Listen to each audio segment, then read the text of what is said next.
한쪽이 다시 전쟁을 시작하면 전쟁이 시작되는 거예요. 공식적인 뭐 평화협정이나 그런 게 아니고 잠깐 전쟁 중지하자. 서로 좀 이렇게 서로 너무 많이 상처를 입고 있으니까 그래서 군사 공격을 중지하자고 맺은 협정 그 상태에 머물고 있다. 그래서 그만큼 한반도라는 데가 테크니컬리 기술적으로는 전쟁 상태예요. 전쟁 상태 때 잠깐 중단하고 있습니다. 그렇게 얘기를 하시는 거죠. 그러면 우리가 이런 이 분단 상태를 치유하기 위해서 과연 어떤 노력들을 해왔는지 한번 살펴보면 우리 남한은 민족 공동체 통일 방안이라면서 김영삼 정부 때 발표한 쪽에 처음이자 마지막 지금까지 유효한 통일 방안이에요.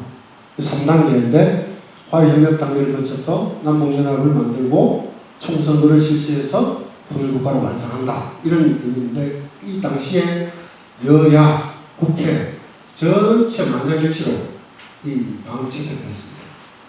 근데 아시다시피 뭐 화해협력 좋지만 지금 뭐 북한 핵 문제나 이런 상황을 보면 전혀 이게 뭐 실효성 있는 방안을 보기 어렵죠. 어렵고 그래서 약간 좀 보완한다고 금년도 8월 15일 날 윤석열 정부에서 뭐 통일 독트린이라는 것을 발표했는데 내용을 뭐 참고를 하시는데 크게 이 현 상황에 어떤 실효성 있는 거라기보다는 어떤 선언적인 좀 우리가 좀 더 통일을 약간 공식적인 통일 원칙 같은 거 표현을 위해서 이해하시면 되겠습니다. 자, 우리 통일 방안은 이렇게 뭐 처음부터 변함이 없고 중요한 건 북한의 통일 방안을 항상 해보는 건데 북한은 이 한마디로 요약하면 이 사람들의 힘의 변화에 따라서 계속 통일 방안체계가 변화합니다. 북한은 문제는 그 연방대제하는 60년 8월 18일로 하루 승날 8월 14일 했는데 이때는 뭐 우리 남쪽에 이거 4.19 의거라는 그런 게 있었는데 그 혼란기를 통타서 우리 학생들의 어떤 통일 논의를 촉발하기 위해서 제안한 거고 또 그 다음에 고려 연방공화국호라는 연방제를 제안했는데 이것도 우리가 73년 6월 23일 날 우리 6.23 선언이라는 것을 들어보신지 모르겠는데 박정희 정부 때 6.23 선언이라는 것을 했어요. 우리가 그 골자가 뭐냐면 남한과 북한이 이렇게 적대적으로 살았는데 우리가 좀 유엔에 동시에 가입할 수도 있다 하면서 우리가 먼저 발표를 했고 따로따로 이제 가입할 수 있다 이렇게 했는데 그거에 반발해가지고 6월 23일 그날 북한에서 우리 하나의 조선이야 우리 따로따로는 안 돼 이런 식으로 한 게 연방제 방안입니다. 근데 아시다시피 연방제라는 것은 나라 이름을 바꾸는 거예요. 미국, 미합중국이지만 나라 이름이 하나잖아요. 근데 미국 안에 연방들이 뭐 플로리다도 있고 뭐 캘리포니아도 있고 각 주들이 많잖아요. 그래서 각 주들이 각자 자기 이름을 쓰지는 않거든요. 대외적으로. 그런 게 연방제예요. 미합중국. 그런 식으로 우리도 연방제가 된다 하면은 대한민국 또 조선민주주의 인민공화국 이런 이름을 쓰지 말고 고려 연방공화국이라는 이름을 쓰자. 그 하나를 통일해서 이게 연방제입니다. 그리고 연방제에 약간 대칭된 개념은 연합제가 있는데 그거는 유럽연합을 생각하시면 돼요. 유럽연합은 독일도 있고 프랑스도 있고 다 유럽연합, 유로피언 유니언이라는 이름으로 연합이 되어 있지만 각자 이름을 쓰는 거예요. 독일은 독일 이름을 쓰고 프랑스는 프랑스 이름을 쓰고 각자 이름을 쓰지만 특정한 부분에서 계약에 의해서 어떤 연합을 이루는 거. 이게 연합입니다. 그렇게 연방제 연합제 차이가 있는데 북한은 계속 연방제를 주장하는 거죠. 자기가 힘의 우위가 있다고 생각했기 때문에 우리를 따로 분리가 안 돼. 같이 가야 돼. 이러면서 이제 자기가 이제 힘의 우위가 있다고 했기 때문에 그렇게 하나의 조선을 강조한 거죠. 그러고 보니까 이제 80년대는 고려민주연방공화국 창립방안이라는 것을 제시해가지고 왔는데 요 위에 거하고 하나 딱 차이 나는 점이 뭐냐면은 민주라는 말을 하나 들어봤어요. 민주. 여기 또 80년대 우리가 참 우리 뭐 이렇게 우리가 헌정 질서가 많이 바뀌었고 그때만 해도 민주주의가 전립이 들떠 있는 이런 상태에서 북한이 우리 혼란기를 틈타가지고 79년도 12.6 사태도 있었네요. 사태도 있고 군부 쿠데타도 나고 이렇기 때문에 봐라 저 남조선은 저 민주주의가 안 된다 이래가지고 사실 뭐 속담을 약 올리려고 민주라는 말 하나 더 넣어가지고 자기들은 민주의 마음이다 하면서 고리민주만 보고 마음을 제시했습니다. 다 보면 정략적이고 뭐 그렇게 의도적으로 이렇게 제안한 것이 불가합니다. 그리고 90년도에 들어와서는 좀 약간 수세적으로 자기들이 있잖아요. 왜냐하면 90년대 아시다시피 사회주의들이 다 붕괴되고 북한도 조립에 위협을 느끼는 거죠. 그러니까 약간 이게 하나의 조선 자기 끌고 가려 하던 것을 수세적으로 이게 조금 독일은 좀 이렇게 좀 느슨하게 하는 게 좋겠어 이래서 약간 발을 빼기 시작합니다. 그리고 그 다음에 낮은 단계 연방제 그리고 아시다시피 우리나라에서 한참 문제가 됐던 2000년도 김대중 대통령하고 김정일하고 만나서 정상회담하고 6.15 공동선언에 보면 그 낮은 단계 연합제가 서로 공통점이 있다. 이 방향으로 통일을 지향한다는 그런 문구가 있어요. 또 우리나라가 되게 시끄러웠는데 북한이 뭐 연방제를 뭐 찬성하는 것이 시끄러웠는데 하여튼 그게 낮은 단계 연방제 북한 주장 낮은 단계 연방제하고 우리의 3단계 통일 방안의 연합제하고 유사점이 있다. 그렇게 표현되어 있는데 그 부분에 대해서 말이 많았죠. 하여튼 북한은 이렇게 약간 한발 푸는 듯한 모습을 90년대부터 자기 힘있는 수세의 모델이다. 그렇게 나왔습니다. 그리고 이제 제가 말씀드린 요점은 북한은 상황과 국력에 따라서 수시로 통일 방안을 계속 바꿔갔다는 거예요. 그걸 이해하시면 될 것 같고. 김정은은 좀 이게 좀 약간 문제가 있는 상황이 같은데, 일단 기본 스탯은 그 통일 안 가는 거고, 작년도 연말부터는 이제 반통일, 반민족, 반평화 있으면 계속 하면서 우리는 같은 민족도 아니야. 통일할 필요도 없어. 통일 안 할 거야. 또 평화, 우리는 남조선을 무력으로 평등 흡수 한다는 공약을 얘기하고 그래 있습니다. 그래서 통일도 우리는 너희 통일 대상이 아니고 그냥 무력으로 점령을 대상 이렇게 좀 공개적으로 선언하고 있습니다. 김정은은 기본적으로 무력 통일 이쪽으로 주장하고 있습니다. 자, 그런 이렇게 서로의 통일 방안을 이제 분단 상태를 치유하기 위한 통일 방안을 내놨는데 우리한테 주는 현실이라는 게 과연 어떤가 보면 한마디로 말하자면 통일을 촉진하는 남북한이 가까이 가는 힘보다는 떨어뜨려서 각자의 떨어뜨리는 원심력이 굉장히 큰 상황이다. 지금 뭐 이렇게 정체적으로 보면 통일이라는 것은 정말 좀 이러기도 어려운 상황이다 이렇게 말씀드리셨는데 원심력 증가 구체적인 내용을 보면 일단 핵문제가 갈수록 심각해지고 있고 협박하고 제일 밑에 보시면 뭐 점점점 심각해져가지고 뭐 드디어 불안한 놈 지시도 공개하고 제작의 미사일 기지도 공개하고 그러고 한국 사용을 법에다가 아주 못 박아놨어요. 작전상 필요시 있는 타가 아니다.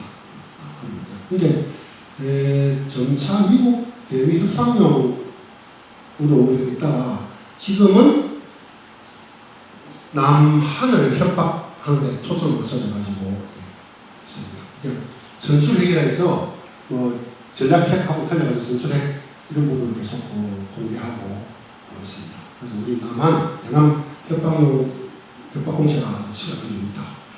그리고 남북 관계도 아시다시피 도로도 폭파하고 지지도 쏟고 오물풍선 계속 보내고 그래서 완전 단절 상태로 지금 것을 아실 테고 또 우리 내부의 문제는 우리 내부에 통일에 대한 관심도가 많이 좀 저하되고 있습니다. 이런 부분들도 보니까 특히 밀레니얼 시대 세대는 통일의 필요가 통일을 공감하지 않는다.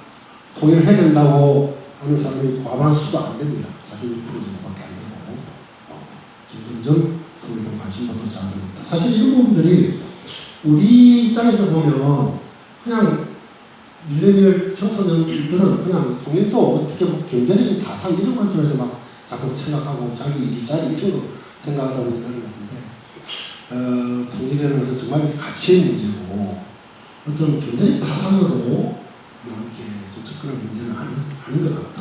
그런 부분들은 특히 우리 이제 크리스찬으로서 이 가치를 다루는 문제고, 어떤 좀 더 큰 관점에서 생각해야 되는 그런 문제인데 좀 안타깝습니다. 이게 우리 젊은 세대들이 너무 좀 이해타산적으로 접근하는 거 아닌가 싶은 그런 생각에. 하여튼 그래서 이런 것들이 점점 이게 이렇게 종합돼서 통일이라는 것은 점점 멀어지고 원심력이 생각하고 있다 이렇게 볼 수 있는 상황들이고, 국제 정세도 또 역시 그렇습니다.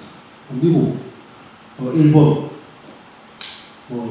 자유롭고 평화로운 통일 한반도 지지한다는 그런 문서는 있지만, 또 속내를 보면 그렇지만 하여튼 자유롭고 평화로운 한반도 그 의미 안에는 남한이 주도해서 없이 통일을 하는 것은 찬성, 오케이.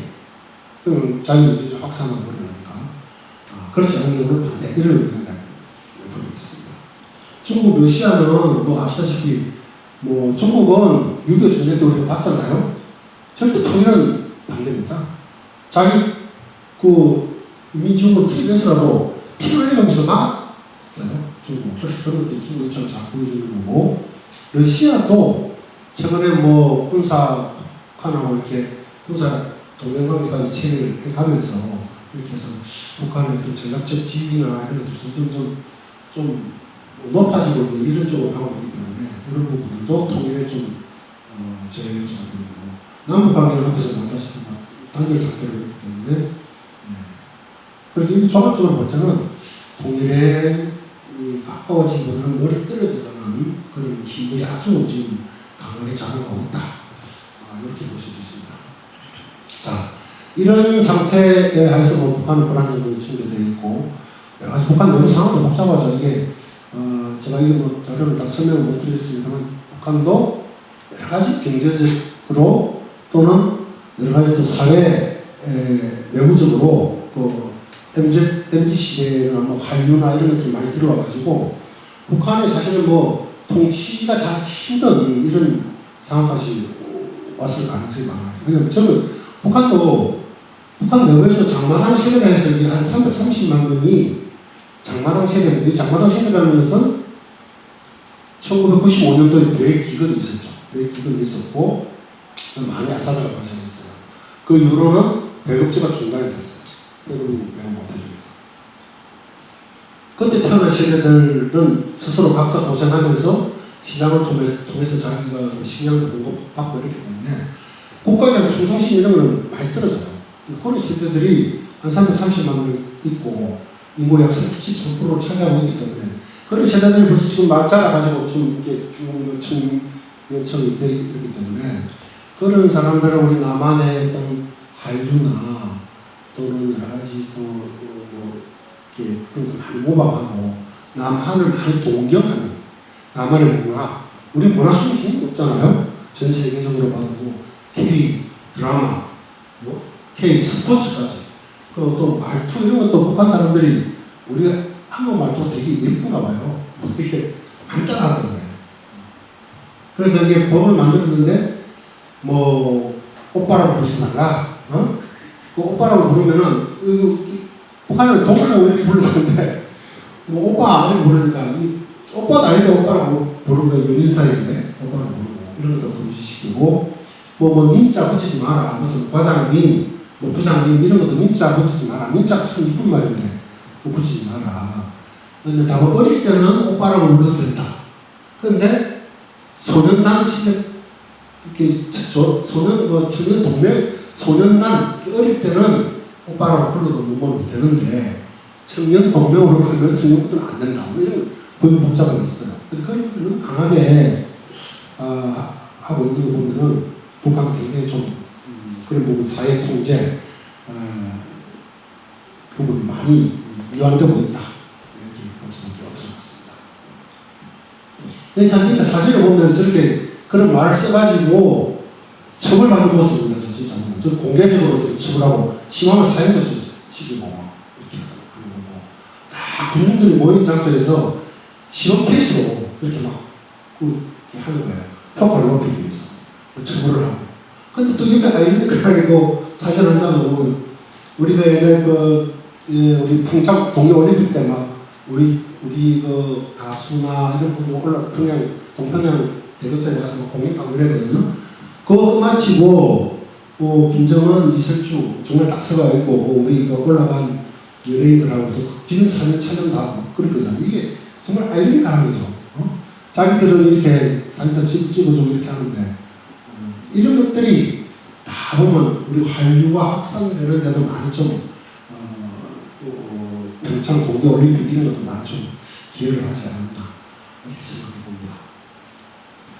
자, 이런 현실 속에서 우리 앞으로 어떻게 자신을 가져가야 되는지, 자, 북핵 문제를 우리가 어떻게 바라봐야 되는지 정말 이게 좀 심각한 문제입니다. 지금 중국과 러시아는 사실 북핵 인정하는 분위기예요. 그리고 미국도 사실 북핵 압박 수단이 별로 없어요. 이제 사실 압박 수단. 유엔 안보리도 지금 무력화되고 있잖아요. 대북 제재위원회도 지금 뭐 임기 연장이 안 돼서 가동이 안 되고 있고. 그래서 유엔도 미국도 사실은 손 놓고 있는 상황이다. 그리고 만일에 트럼프 대통령이 와서 협상이 진행된다 해도 제 생각으로는 북한 핵 문제를 너무 멀리 가버린 것 같아요. 그래서 어떻게 하더라도 동결 수준 완전 비핵화는 좀 처음부터 접근하기 쉽지 않고 동결 수준이나 미국 협박이 되는 ICBM, 여러분 탄도미사일 이런 것도 좀 배제하는 이런 약간 군축적 차원에서 협상이 진행될 가능성도 많다. 우리는 사실 핵 문제로 우리가 자체적으로 대응하기 쉽지 않습니다. 그래서 핵우산을 일단 강화를 해야 되겠지만 결국 궁극적으로는 우리도 자체 핵 무장 이걸 해야지만이 완전히 핵은 핵으로서 견제할 수밖에 없는 속성이 있어요. 그러니까 거기로 가야 됩니다. 좀 이렇게 전술핵 재배치 문제부터 시청 가능한 그런 부분까지 전술핵 재배치 문제부터 좀 우리가 진작에 검토해 나가야 되겠다. 그런 입장입니다. 제가 말씀드린 제 개인적인 생각입니다. 무슨 정부의 공식적인 입장은 아니고. 자, 분단이 그런 거 고쳐야 된다. 북한은 지금 따로따로 살자. 남한은 대한민국, 우리는 조선민주주의고 완전 다른 나라로 완전 간섭하지 말고 이렇게 살자는 그런 입장인데, 코리아. 야, 이걸 우리가 어떻게 그런 걸 봐야 되나. 옛날에는 북한이 하나의 조선을 강조해, 완 코리아를 북한이 강조했어요. 지들 힘이 좀 세다고 생각하거든. 지금 이제 그때가 코리아를 자기들이 우리 지금 도망가겠다는 거지. 남한의 영향력으로 벗어나겠다는 거지. 그걸 하겠다고 선포를 했는데, 이 문제는 우리가 어떻게 될지 보면, 우리가 북한의 코리아 정책에 동의하면 좀 권하겠다. 이런 겁니다. 일단 우리 헌법적으로도 우리 북한은 우리 영토잖아요. 한반도와 그 부속도 서로 한다 하기 때문에 한반도가 영토예요. 우리 영토. 그 영토를 그냥 우리가 쉽게 그냥 북한 대충 이런 식으로 가는 건 권하고, 그 헌법 정신에 비춰봐도 우리가 왕코리아로 맞고, 또 독일 같은 경우도 독일도 동독이 힘을 붙일 때 74년에 동독이 개색 강조를 많이 했어요. 근데 서독이 끝까지 그걸 인정 안 하고 내독 관계로만 취급을 했고 나라 대 나라로 취급을 안 했어요. 그러다 결국은 통일까지 이루어낸 그런 사례이기 때문에 독일 사례를 봤으라고 우리가 결국은 우리의 말하자면 형제죠. 민족이잖아요. 그거 자기가 아니라고 우리 따로 살겠다 했는데 그렇게 하시오. 이렇게 하는 것은 좀 보면 어찌 보면 우리 성경에 비교하면 장자권을 포기하는 듯한 우리 정통성을 우리가 가지고 있는데 그 정통성도 포기하고 이렇게 하는 그런 것이기 때문에 그렇게 할 수는 없다. 이런 생각입니다. 자, 북한 체제는 보란 정신이 계속 존재하고 있기 때문에 아까 앞에도 말씀드렸습니다만 장마당 세대 또 탈북자 가족들이 지금 우리 남한에 34,000명 정도만 있는데 넘어왔는데 이분들이 북한의 가족들하고 돈을 또 보내주고 계속 또 받았나 안 받았나 확인하면서 어떻게 전화를 통해서 이렇게 소식들을 좀 왔다 갔다 하죠. 그런 부분들도 지금 탈북자가 34,000명이니까 굉장히 북한 내부의 미칠 왜 큰이라고 봐요. 그런 부분들도 좀 잘 좀 더 확산시켜 나가고 또 북한 내부의 어떤 진실 또 정보 이런 것들을 좀 많이 북한 주민들이 접근할 수 있도록 우리가 좀 조치를 많이 해서 그런 변화들을 유도해 나가는 그런 식의 입장 자세 필요하다. 그리고 또 주변국 정세를 봐서는 분단이 고착화될 가능성이 상당히 제 개인적으로는 높아 보여요. 지금 보면 북한도 강력하게 투코리아 남남이라는 게 선포를 했고 러시아 우크라이나 침공 이후에 북한, 러시아, 중국 어떤 대단들이 좀 강해지고 있고 우리도 한미 중심 블록화된다. 그래서 블록화돼서 떨어지는 이런 추세이 있고 아무튼 남북 관계도 지금 굉장히 대결 국면이기 때문에 여러 가지 요소들을 볼 때 그냥 이대로 특별한 조치 없이 가면 분단이 고착화로 이어질 가능성이 대단히 크다. 그래서 그렇게 보입니다. 그럼 전쟁 가능성, 전쟁이 일어났구나.